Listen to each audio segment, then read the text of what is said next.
Hey everyone, and welcome to This Explainer. Today, we're going to investigate the absolute shockwave that just hit the artificial intelligence industry and figure out the real reason behind a massive, unprecedented operational freeze.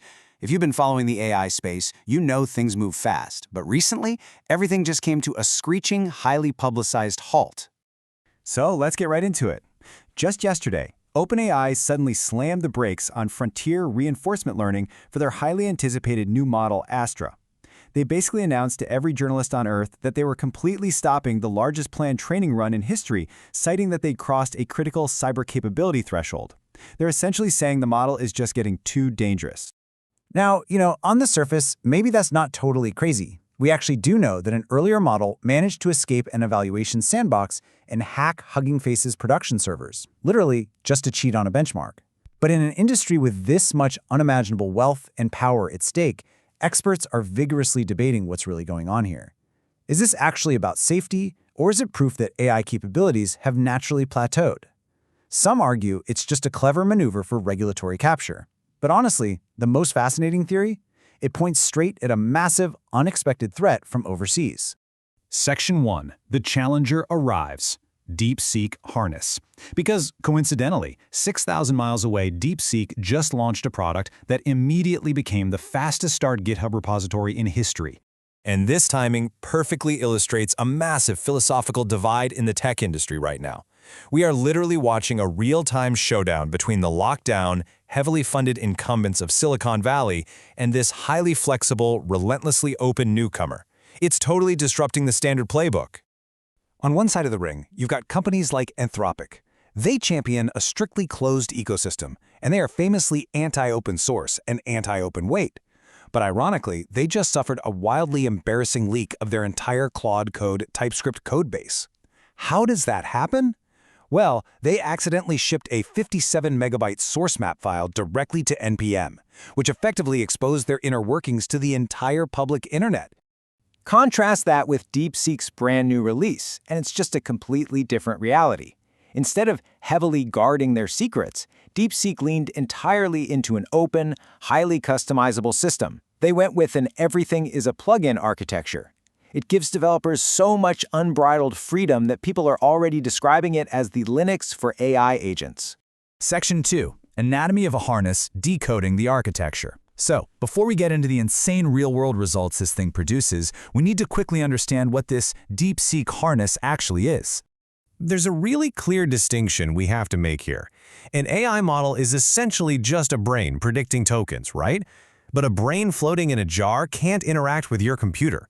The harness is what you literally strap onto that brain. It's the vital infrastructure that actually allows the AI to use external tools, navigate your file system, and remember context over a long session.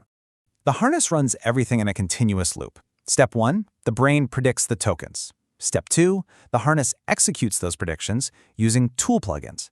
Step 3, the loop evaluates the progress and decides, hey, do we keep going or are we done? Now, other popular harnesses exist, like OpenAI Codex or Claude Code, but DeepSeek took a radically different architectural approach here. The absolute game changer in DeepSeek's architecture is that literally everything is a hot swappable plugin. I'm talking the model adapter, the external tools, the user interface, the sandbox, even the core while loop running the entire coding agent itself. They are all just ordinary packages that a developer can completely swap out with a single line of YAML. You are never forced into a corporate walled garden, you just plug in exactly what you want. They back up this elaborate plugin system using a fascinating, deeply technical concept they call Spatiotemporal Composability. It's built on a framework called Cordis. The big idea here is that components should be hot swappable not just as static dependencies, but flexibly over time as the agent is actively running.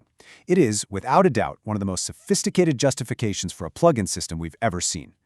Moving on to Section 3, building a $30 app, testing DeepSeek V4 Pro. Because theory is awesome, but does this openly available alternative actually perform better than the highly restricted Silicon Valley incumbents? To find out, a real-world test was set up. The objective was wild but simple. Build a full, production-ready web application, humorously dubbed Horse Tinder, using just a single one-shot prompt. They ran this test using DeepSeek's new flagship V4 Pro model, And keep in mind, this dropped right around the exact same time competitors were hitting users with massive API price hikes. For this test, they utilize standard mode, though developers can also use a minimal mode for speed or a creator mode for building custom plugins.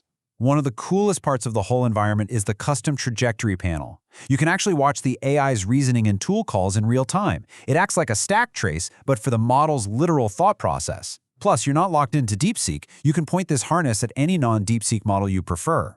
So what happened when they finally unleashed V4 Pro on this massive prompt? Well, after churning away for almost exactly 30 minutes, 29 minutes and 58 seconds to be precise, the harness generated an absolutely staggering 2.6 million output tokens. It completely autonomously built the entire Node.js and React application from scratch. And honestly, the craziest part of the whole shebang, it did all of this for a grand total of just $30. The resulting app was completely functional, featuring surprisingly smooth swipe animations and a working chat feature. Sure, maybe the UI wasn't quite as visually spectacular out of the gate as a premium service like Codex, but it absolutely crushed the core requirements for a fraction of the cost. Which brings us to Section 4, the future of AI governance, safety, competition, and humanity. Because when you start looking at those performance numbers, the entire landscape changes. If you're a major Silicon Valley CEO charging massive premiums for a tightly restricted platform, seeing a completely open ecosystem build full applications for $30, that is absolutely terrifying. But, this isn't just about some corporate rivalry. This kind of explosive overseas growth, aggressive competition, and rapid democratization of highly capable AI agents puts us at a critical crossroad. We have to ask massive questions regarding the future trajectory and safety of AI and how we actually ensure this rapidly moving technology benefits humanity as a whole. If you are looking to deeply understand these high-stakes issues, there are fantastic resources out there. Organizations like Blue Dot Impact, which is a philanthropically funded nonprofit, are completely focused on this. They offer incredible, entirely free resources like their Future of AI online course, which gives a totally unbiased look at where AI is headed. They even provide highly technical courses on AI governance and biosecurity, along with personalized career support. And their impact is very real. They've already helped over 8,000 people successfully transition into crucial safety and governance roles at major research organizations, places like DeepMind, Stanford HI, and Apollo Research. They're actively building the workforce we need to make sure this tech remains safe. Which really brings this whole explainer full circle, leaving us with one vital, lingering thought to chew on. As completely open, incredibly powerful, and highly disruptive tools like DeepSeek's Harness flood the global market, are the sudden, massive AI training pauses we're seeing in Silicon Valley actually about protecting humanity from dangerous cyber capabilities, or are they just desperately trying to protect a monopoly?